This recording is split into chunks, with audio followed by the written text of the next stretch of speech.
به کانال من خوش اومدی. اینجا جاییه برای شنیدن کتاب‌هایی که میتونن یه جرقه باشن توی ذهنت یا حتی یه نور آروم توی دلت. اگر وقت خوندن نداری ولی دلت میخواد یاد بگیری، رشد کنی یا گاهی فقط با صدای یه جمله آروم بشی، اینجا میتونه برات یه پناه کوچیک باشه. با من همراه شو تا با هم کتاب‌هایی رو ورق بزنیم که فقط روی کاغذ نمیمونن و توی زندگیمون هم میتونن جریان پیدا کنن. اما قبل از اون بهم قول بده که اگه خوشت اومد لایک کنی و نظر قشنگت رو برام کامنت بذاری. مرسی. به نام خالق هستی، هیچ ملاقاتی تصادفی نیست. فصل 24.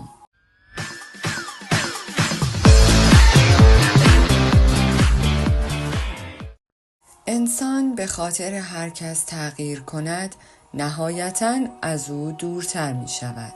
وقتی در اتوبوس نشستیم، من و دنیز چند صندلی عقب‌تر از یوما نشستیم. از صبح زبانم بند آمده بود. داشتیم به سوی بورسا می رفتیم.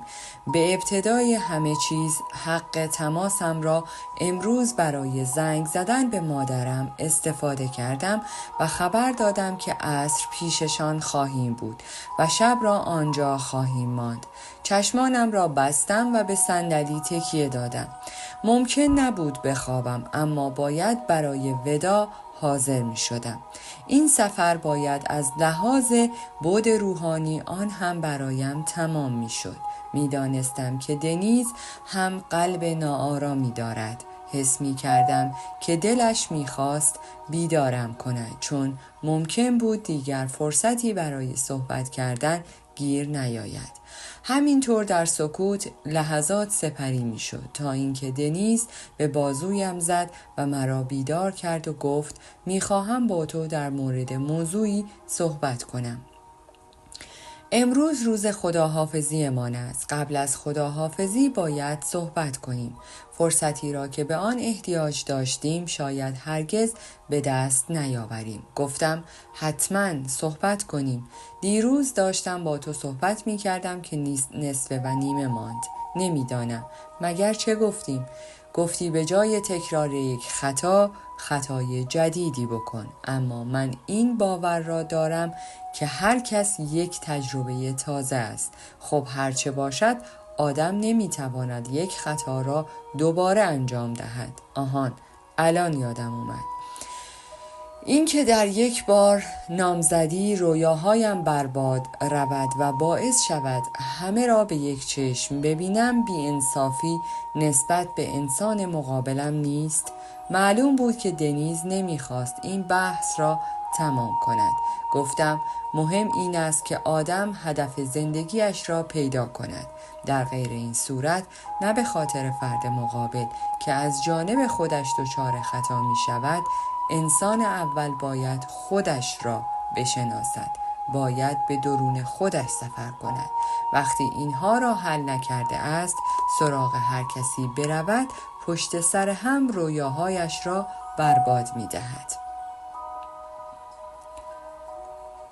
انسان چطور هدف زندگیش را پیدا می کند؟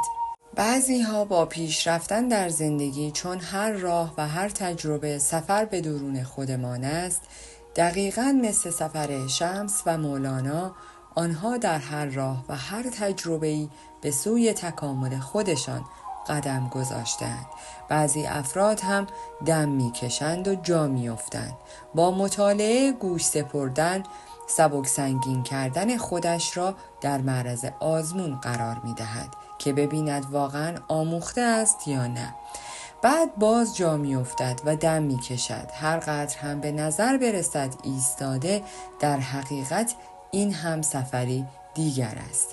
مثل تو یک زائر واقعی هستی. در همین سفر که برای اولین بار در زندگیت تجربهش کردی، خیلی بیشتر از من جلو رفتی.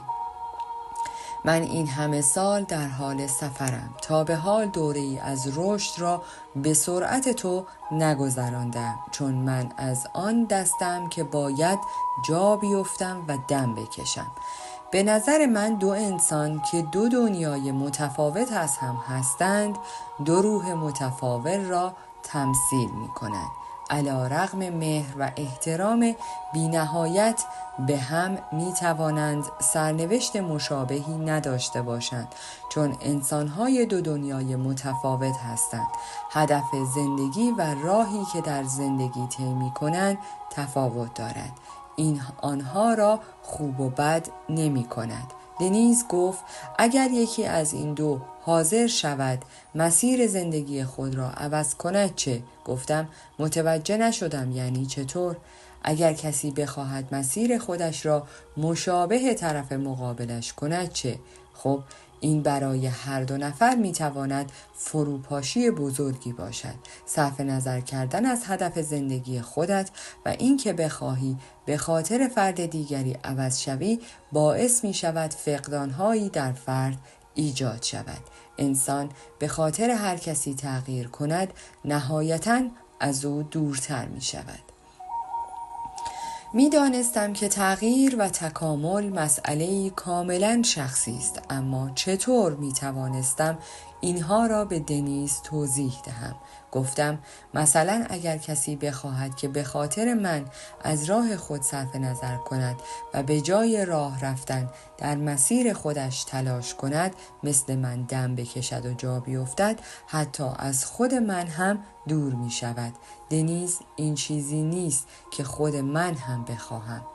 چشمان دنیز پر اشک شده بود. مطمئن بودم که حرفهایم را خوب فهمیده بود. بعد از امروز به سفرم بی تو ادامه خواهم داد. باید در بعضی راه‌ها تنهایی پیش رفت. شمس به قدری مولانا را دوست داشت که برای اینکه او در هدف زندگی خودش جلوتر برود اثراتی خلق کند و با نوشتن مثنوی حقیقت خود را بسازد، تصمیم گرفت از زندگی مولانا بیرون برود. شمس یک باره ناپدید شد. قلب مولانا چون همدل خود را از دست داده بود و میسوخت. نابود شده و گویی بال و پرش شکسته بود. قلبش 1000 تکه شده بود. شاید خیلی از دست شمس عصبانی شد، اما نمی توانست به خاطر مخلوقی دیگر عوض شود. شمس راضی به این کار نبود. او روحی بود که برای رسیدن به تکامل در راه خدا زندگی می کرد. این کار او می توانست در حق مولانا بی‌انصافی بزرگی باشد. انتظار تغییر از کسی به خاطر فردی دیگر. برای همین گاهی رفتن آزاد کردن کسی است که دوستش داری. دنیز سکوت کرد. مرا کاملا درک کرده بود.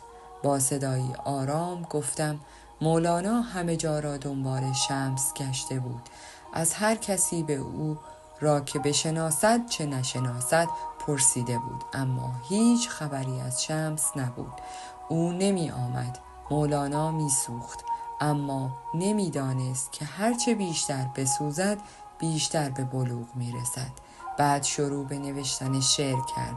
آن مصرع‌ها به مرور زمان تبدیل به نامه‌هایی شد که گویی برای شمس می نوشت. تو را نه از آنان که دنبال آرامشند، نه آنان که آرامش را یافته اند و نه از آنان که از آرامش دوری می کنند پرسیدم. گرمی خورشید را مگر چه کسی می تواند بفهمد؟ آنکه از گرما بی‌طاقت شده و از پا افتاده است، نه عشق او را سست است از آنکه به خورشید سفر می کند، نه آن هم اگر برود مگر تا کجا می تواند پیش برود. از آنان که در سایه اند هم نباید خورشید را سؤال کرد. عزیز به من بگو چه معنایی دارد این دردهایی که می کشم، این جدایی اسرارانگیز، شعله هایی که در قلبم گداختی، آیا به قدر کافی نسوختم در آتشت؟ آنقدر سوختم که تو هرچه بسوزی من بیشتر میسوزم. تو یخ بزنی من هم یخ میزنم. تو که بروی خورشید قلبم طلوع نمی کند. موهایم سفید می شود. به خاطر این عشق از یاد نبر. منی که شاهکار توام هر روز به ویرانه تبدیل می شوم. اما تو هنوز پیش من باز نمی آیی.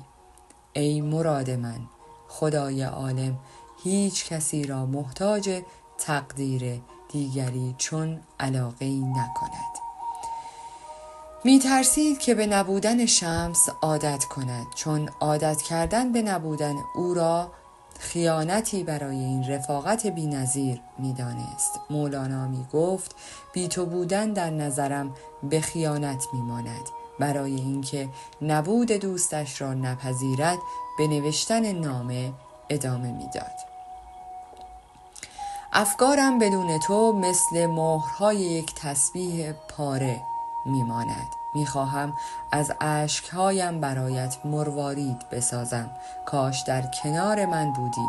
هر وقت بخواهم چیزی برای تو بنویسم کلمات مثل آبشار سرازیر میشوند. هر قدر مرا در آتش بیفکنی خاطراتمان نمیسوزد. این را بدان مثل زمرد از خاکستر خود متولد می شوم و مثل پرندگان پر می زنم و به سویت روان می شوم. از آن جدایی نابود می شوم. بعد صبح بیدار شده و با هزاران جفا غصه دار می شوم. پروانه ها بالهایشان را به باغ صورت تو می زنند. رازی بی انتها در کلام تو نهفته است. به من جمله‌ای بگو، چه می شود؟ می خواهم تنین هر حروفش را بشنوم. رفتی، اگر می ماندی چه خوب می شد، اما افسوس که رفتی. چه می توان کرد؟ تو رفتی، اما چیزی از تو در من مانده است. سکوت در من است. رفتی هیهات. قلب نازکم مثل پروانه شد. هر تنها عاشق نیست، اما هر عاشق دل سوخته در قعر تنهایی است. نه از آتش تو که از نبود آتش تو سوختم. ای صدای عشق، نفس عشق، اکنون بیا تا این های و هوی قیامت آرام گیرد. پیش از تو عمق را در کتاب ها می جستم. از کتاب ها خجالت می کشم که از تو تمام کتاب ها عمیق تری. از نامه هایی که برای تو می نویسم خجالت می کشم. خودت را بخوان ای شمس. هم شمس و هم مولانا تجلی خداوند را در یکدیگر می دیدند. صمیمیت آنها یک صمیمیت عادی نبود. نمی توانست باشد. دیدن خالق در همدیگر بود. صمیمیتی روحانی، دوستی درونی نمی شود با تفاسیر دنیوی آن را بیان کرد. هر کس که با نگاه الهی به این رفاقت بنگرد به آن عشق و هر که با چشمان دنیوی آن را ببیند به آن مبالغه میگوید. هر گونه تسلی خاطری در مورد تو خیانت به نظرم میرسد. انگشتانم چون شراره میسوزند. میترسم کاغذ آتش بگیرد و مرکب شعله ور شود. دور شدن از تو از جهنم بدتر است. برای به دست آوردن تو 40 سال انتظار کشیده بودم. دیر پیدایت کرده بودم، اما اکنون نیستی. چقدر باید انتظارت را بکشم؟ به میزان شنهای تشنه هم صحبتی با تو هم. بیا تا آمدنت باران بهاریم شود. حرفهایت در گوشم هنوز تازه است. کلمه هایت درخشان چون ستاره. جملاتت ماه کامل. تبسمت جلوی چشمم نقش می‌بندد. خنده هایت مثل خورشید صبحگاهی است، اما روحی هستیم که با هم وصی شده ایم. به هم پیوسته ایم و بی پایانیم. تو چگونه چشمه‌ای هستی ای شمس؟ با نوشیدن هر جرعه تشنه تر می شوم. ای شمس، تو چگونه آتشی هستی؟ هر بار که می سوزم خنک‌تر می شوم. تو که در ظاهر انسانی از پوست و گوشت و استخوانی، اما تماماً انسانیت را در قلب جای دادی. بعد از اینکه تو را ندیدم، هزاران دنیا را هم دیده باشم چه سود؟ چشمان دنیز در سکوت و ناراحتی به نامه هایی که مولانا برای شمس می نوشت دوخته شده بود. وقتی ابر جدایی صورت تو را پوشاند، حتی اگر آن ابر بر سرم مروارید و جواهر ببارد، چه فایده‌ای برای من دارد؟ این دنیایی که نهایتاً فانی است به من مال و ملک و گنج‌های دنیوی ببخشد چه اهمیتی دارد؟ دلتنگ هستم ای شمس، دلتنگ هستم، تو را به خدا بازگرد. با تبسمی پر از آرامش به صورت دنیز نگاه کردم. خیلی ارزشمند بود که چنین دوستی داشتم که مرا بدون اینکه خسته یا ناراحت کند میفهمد. خواستم به او بگویم که وقتی مولانا در جستجوی شمس بود چه احساسی داشت، چون پس از مدتی مولانا درباره همدلی خود دنبال حقیقتی نبود، بلکه بعد از او قلبش به دنبال دروغ‌هایی هم بود که کمی آرامش کند و تسلی خاطرش باشد.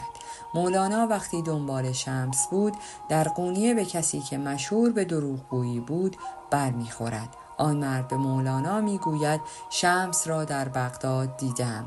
پس از شنیدن این حرف مولانا از او تشکر می کند و جامه‌ای که به تن داشت را به او به عنوان مژدگانی می بخشد. دوستی که پیش مولانا بود به او گفت با وجود این که می دانی این مرد دروغگوست چرا جامه‌ات را به او بخشیدی؟ مولانا در جواب گفت بابت دروغش جامه‌ام را دادم. اگر حقیقتی از شمس می گفت جانم را به او نیز می دادم. بعد از این داستان فقط دنیز گریه نمی کرد. هر دویمان اشک ریختیم. داشتیم گریه می کردیم.